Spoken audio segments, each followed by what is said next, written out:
What if your mind is the true battlefield, and your greatest enemy is your own thoughts? What if the chaos in your head isn't you, but something you can let go?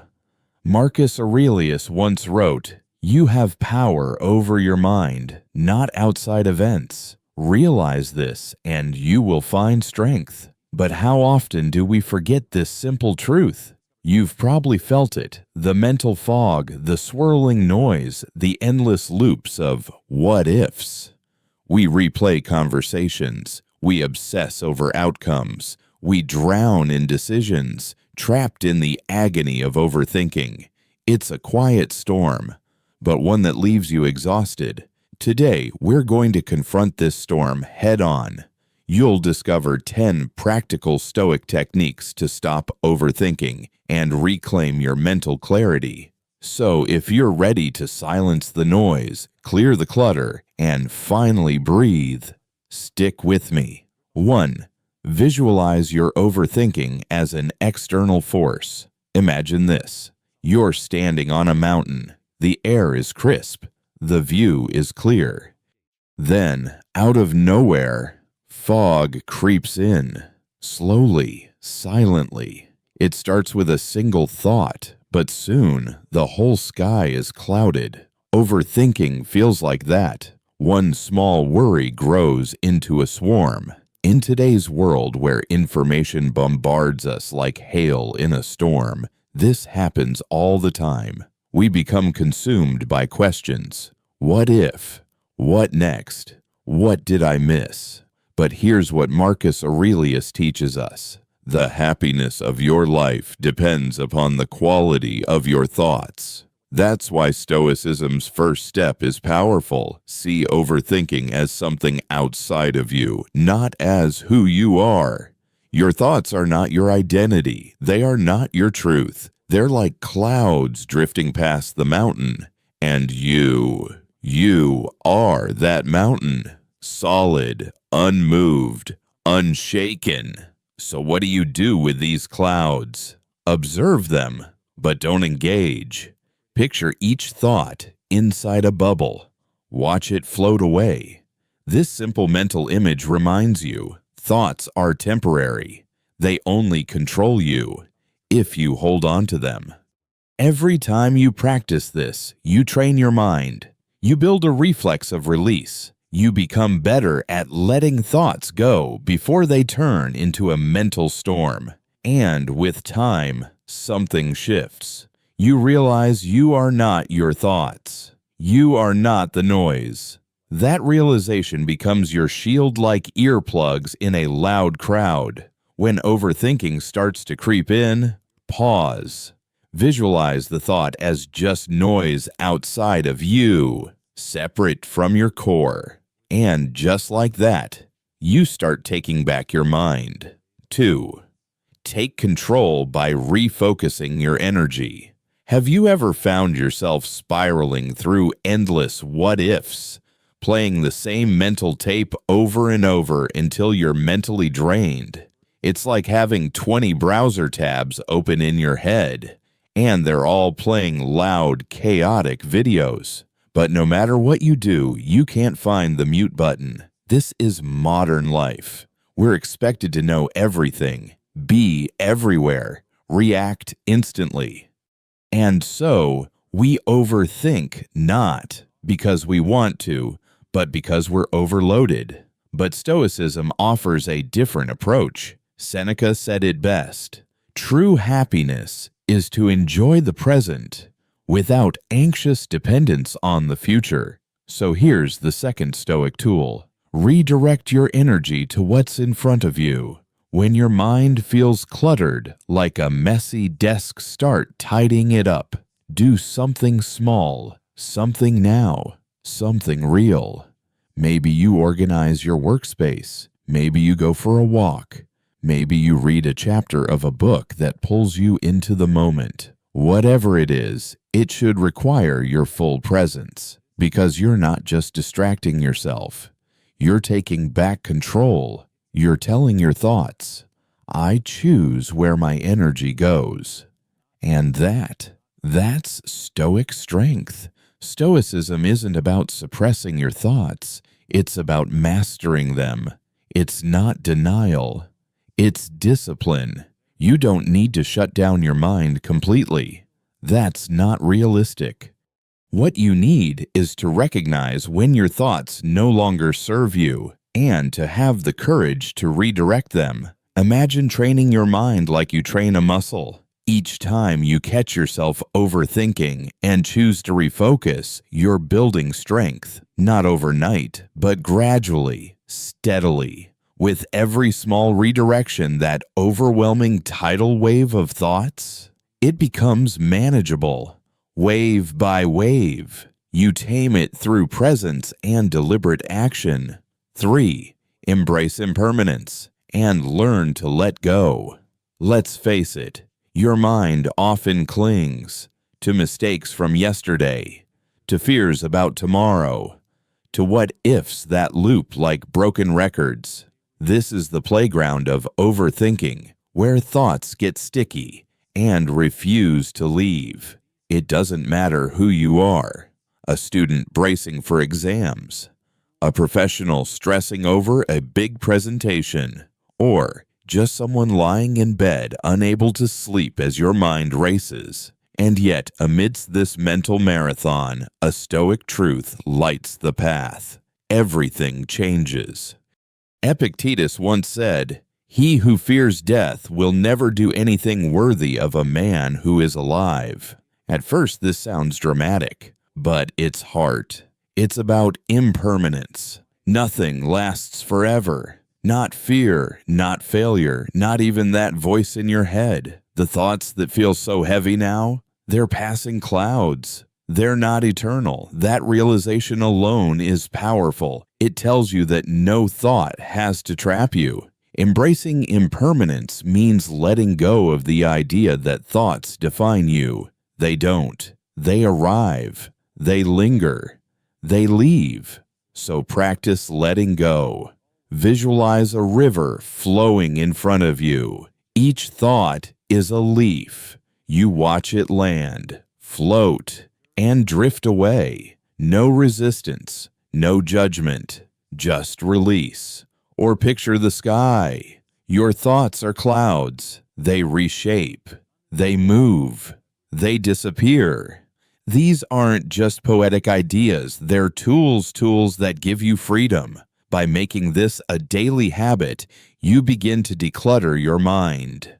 You stop renting out space to thoughts that no longer deserve it. And in their place, stillness. Letting go doesn't mean you're weak. It means you're brave enough to stop holding on to what weighs you down. And in that quiet space underneath the noise, you'll rediscover yourself. 4. Create a worry window. Worry is sneaky. It doesn't shout, it hums. A background noise like the buzz of a refrigerator. Always there. Sometimes quiet, sometimes loud, but always present. These worries hijack your mind. In the middle of work, during dinner, with loved ones, right as you try to sleep. It's like your brain is a stage in worry, the uninvited actor that refuses to exit. So, here's a Stoic solution. Don't ignore the worry. Schedule it. Yes, really. Set aside a specific time each day. A worry window. 15 minutes. A private space to let the worries speak. Then shut the door. Why does this work? Because when your mind knows it will have its moment, it stops demanding attention 24/7. You create boundaries, and boundaries give you back control. Instead of resisting the thoughts, you give them a space and then move on. This small habit trains your mind to understand worry is allowed, but only on your terms. And that, friend, is mental freedom. Let's revisit a striking quote from Epictetus.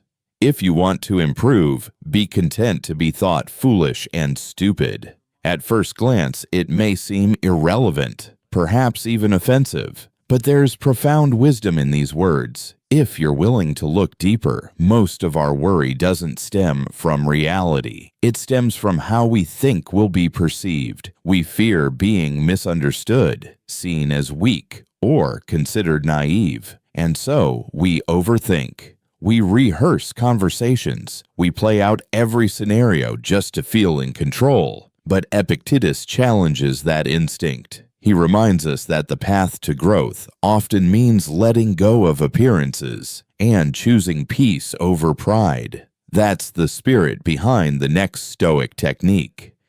Create a worry window. Worry is inevitable, but it doesn't need to rule your life. Instead of trying to suppress your concerns or fight them all day long, you give them a scheduled place to exist. Here's how it works. Pick a consistent time each day, perhaps 20 minutes in the afternoon. That's your designated worry time. Let the thoughts come. Open the mental door. During this window, don't resist the worries. Examine them. Ask yourself, what exactly am I anxious about? Is this scenario likely, or am I exaggerating it? Can I take a small action right now to reduce this fear? You can write them down, talk them out loud, or simply sit and observe. More often than not, these worries shrink under scrutiny. They seem massive in your head, but when laid out clearly, they're like shadows, large but hollow. The deeper benefit? You train your mind to understand that worry has a place, but it's not everywhere. And once your time is up, close the session, release the thought, move on. This method gives your mind structure. It's like cleaning your room, placing each concern in its drawer so it doesn't clutter every corner of your day. When you compartmentalize like this, you regain mental control. You don't need to eliminate all worry. That's impossible, but you can contain it. And in doing so, you take back your day. Over time, worry loses its grip. You'll feel more focused, more lighthearted, and more free. 5. Break down overwhelming thoughts into actionable steps. Overthinking feels heavy. It's like carrying a boulder on your back, one made of questions, fears, and imagined outcomes. And the more you try to lift it all at once, the more paralyzed you feel. In today's world, we face constant pressure. Excel in our careers. Maintain perfect relationships. Keep growing, achieving, improving. This pressure can lead to mental overload. We get stuck in analysis paralysis, too afraid to make a move in any direction. But Marcus Aurelius offers a breakthrough.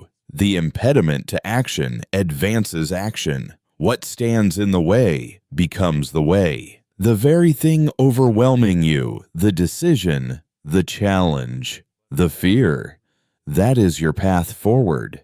The key is to stop trying to solve everything at once. Zoom in, focus on just one small step. Ask yourself, what's the very next thing I can do? Not 5 steps from now, not the whole project, just one immediate, simple action. Maybe it's replying to an email, writing a list, tidying your desk, or taking a deep breath and stretching. Whatever it is, do it. Each small action is a release valve. It redirects your mental energy from endless speculation to purposeful doing. Think of your worry as a tangled knot. You don't rip it apart, you loosen one thread at a time. Slowly, the knot gives way. With every small step, you build momentum. The boulder becomes a pile of stones. What once seemed insurmountable becomes something you've already begun to overcome. And as you look back, you realize you've crossed the hardest part, not by thinking, but by acting. This technique builds patience, focus, trust in your own ability, and above all, it turns overthinking into clarity. 6. Shift your perspective to gratitude. Overthinking often begins with a whisper. What if I fail? What if I'm not enough? What if I never get there? Our minds scan for what's missing, what hasn't happened, what might go wrong. And the more we feed those thoughts, the more they grow. But Stoicism gives us a powerful reframe. Seneca said, "True happiness is to enjoy the present without anxious dependence on the future." This is where gratitude steps in. Gratitude is not a soft feeling, it's a mental anchor. It roots you to what's real. It reminds you, right now, in this moment, you are enough. You have enough. Instead of obsessing over what's next, you reflect on what already is. The roof over your head, the breath in your lungs. The message from a friend. The warm light pouring through your window. When you pause to notice these things, you disrupt the loop of lack. You redirect your attention from not yet to right now, from scarcity to sufficiency. This isn't toxic positivity, it's clarity. It's a Stoic practice that realigns your thoughts with what's true, not imagined fears, but real blessings. Try this. At the end of the day, list 3 things you're grateful for, no matter how small. Do it consistently, and watch how your mindset shifts from restless to grounded. Gratitude doesn't erase your challenges, but it gives you the strength to face them without being consumed. And in that, overthinking fades like fog in morning sun. Gratitude isn't just a feeling, it's a redirection of the mind. It's the moment you choose presence over pressure and enough over never enough. To make this shift, don't wait for something big or dramatic. Start simple. Each day, name 3 things you're grateful for. They don't need to be profound, just sincere. It might be the warmth of a morning coffee, the softness of your favorite hoodie, a text from someone who still remembers you. When you do this consistently, something powerful happens. Your mind begins to pivot from looping over imagined problems to noticing real gifts already in your life. Overthinking thrives in the land of not yet, but gratitude plants your feet in the rich soil of now, where life is actually unfolding. And in that grounded space, the noise fades. You stop chasing every what if and begin appreciating what is. Gratitude over time rewires your inner voice. It magnifies what's good. It transforms your daily dialogue from one of scarcity to one of abundance. And it's not just about feeling better in this moment. It's about building an emotional foundation that can carry you through every storm. Because when life inevitably throws its chaos your way, you'll already be rooted in something steady. 7. Focus on effort, not outcome. Why do we overthink? Because we obsess about what might happen. We live in a world obsessed with results, grades, status, followers, outcomes. We are taught that if success isn't guaranteed, the effort isn't worth it. So we hesitate, we stall, we spin in circles trying to predict every scenario until fear paralyzes us. But the Stoics give us a radical reframe. Epictetus once said, "Don't explain your philosophy, embody it." In other words, don't just think about what's right. Live it, do it, be it. Your job is not to control every outcome. Your job is to show up with intention, integrity, and effort. That's where your power ends and peace begins. The Stoic mindset reminds us, set your aim, take your steps, but release the results. Because the truth is, the only thing you ever fully own is your effort. So the next time your mind starts spiraling, what if I fail? What if they judge me? What if it's not enough? Ask instead, no, am I doing my best? Am I acting with honesty and care? Am I staying true to my values? If the answer is yes, then rest. You've done what matters. Focusing on effort frees you. It shifts your attention from the uncontrollable future to the noble present. It transforms your every action into an act of character, not just a step toward a result. Suddenly, your journey isn't just about arriving, it's about becoming. You stop measuring life by outcomes and start experiencing it through intention. Each action becomes a declaration. This is who I choose to be.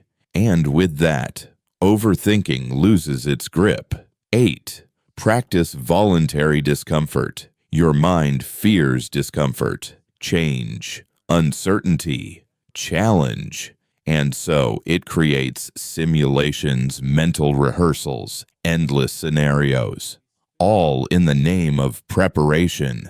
But what starts as caution turns into overthinking on overdrive. You imagine every bad outcome. You anticipate every failure. You try to make yourself invincible before you even begin. And that becomes a trap.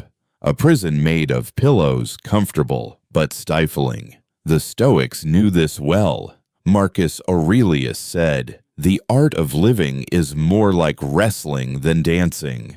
Life isn't smooth choreography. It's grappling, falling, getting back up. And that's why the Stoics practiced discomfort on purpose. They fasted, slept on the floor, walked barefoot, not out of misery, but out of mastery. Today, you can apply this too.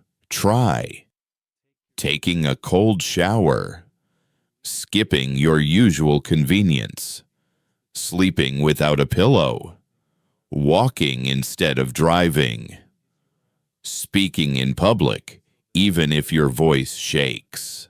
Why?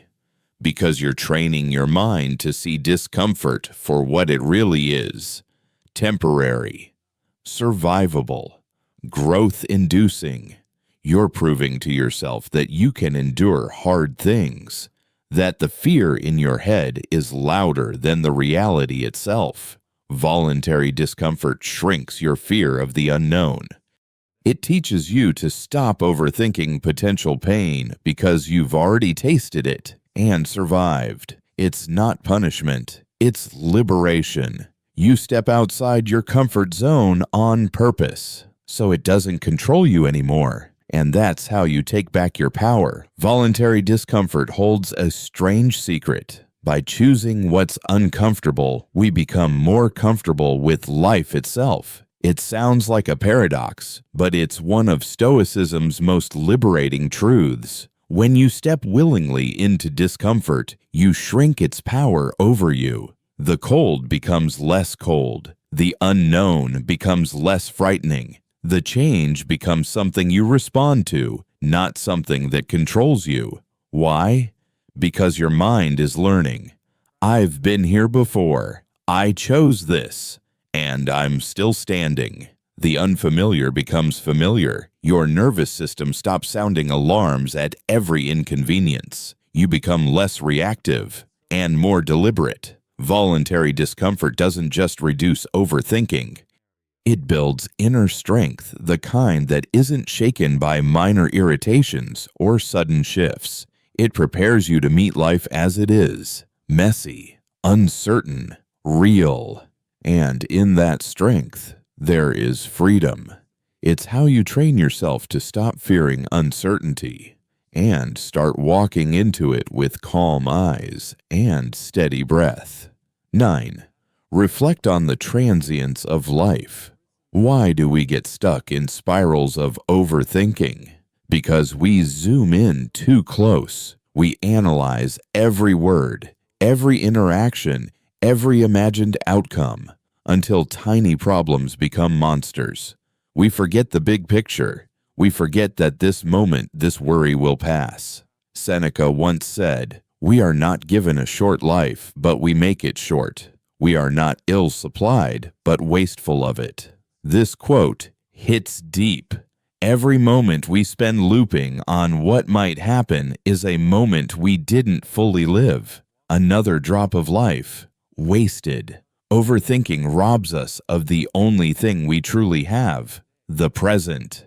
So what's the Stoic remedy? Perspective. Ask yourself, will this thought matter in a week, a year, a decade? Will I remember this moment with regret, or will I forget it completely? Zoom out. Picture your life from above. You'll often find that what seemed huge is small. What felt urgent is irrelevant. And what really matters is often simple: presence, connection, integrity, joy. This isn't about denying your emotions or pretending life is easy. It's about remembering that life is short and therefore precious. So next time your mind races, pause and whisper, is this how I want to spend the limited time I have? And let that question guide you back to the now. Let the fleeting nature of life not bring despair, but urgency. To love more, to worry less, to live fully. Let each day become more meaningful, simply because you choose not to waste it. 10. Seek wisdom beyond yourself. Sometimes your own mind becomes a maze. The more you think, the more tangled things get. You try to solve a puzzle only to find new pieces appear, endless loops, no exit. This is the trap of overthinking. It starts in your head, sits and stays there. But Stoicism offers a key. Look outward. Seneca wrote, consult your friend on everything, especially those matters concerning yourself. Why? Because your friend sees what you can't. While your self-love or fear may cloud your judgment, they offer clarity. This doesn't mean just dumping problems on people. It means choosing wisely people whose wisdom you trust. Friends, mentors, therapists, philosophers on the page. Sharing your thoughts brings two gifts. 1. Clarity because saying it out loud helps you understand it. 2. Perspective because others will see what you overlook. And beyond that, it gives you something deeper: connection. We were not made to navigate every storm alone. Even the greatest thinkers, Marcus, Seneca, Epictetus, sought counsel. They wrote to each other, argued ideas, challenged their own thinking. You don't have to carry everything yourself. Let someone help. Let someone in. This is not weakness. This is wisdom. Humans are social creatures. When we share our burdens, they become lighter. When we listen, we grow. And when we allow others to see us clearly, we often find our way again. So don't try to solve everything alone. Let others be your mirror. Let their light help guide you out of the fog. You'll find that the problem doesn't always disappear, but it becomes easier to hold when it's not just you holding it. Which of these 10 Stoic tools spoke to you most? Was it detaching from outcomes, practicing presence, choosing discomfort? Let us know in the comments below. We'd love to hear your reflections. Every insight in this video is just one stepping stone on the path of inner clarity and emotional strength. If this journey resonated with you, don't walk it alone. Subscribe to the channel, give this video a thumbs up, and share it with someone who needs a little stoic calm in their chaos. Let us grow together as thinkers, seekers, and students of life. The road is long, but we walk it side by side. Always learning, always questioning, and always coming home to stillness.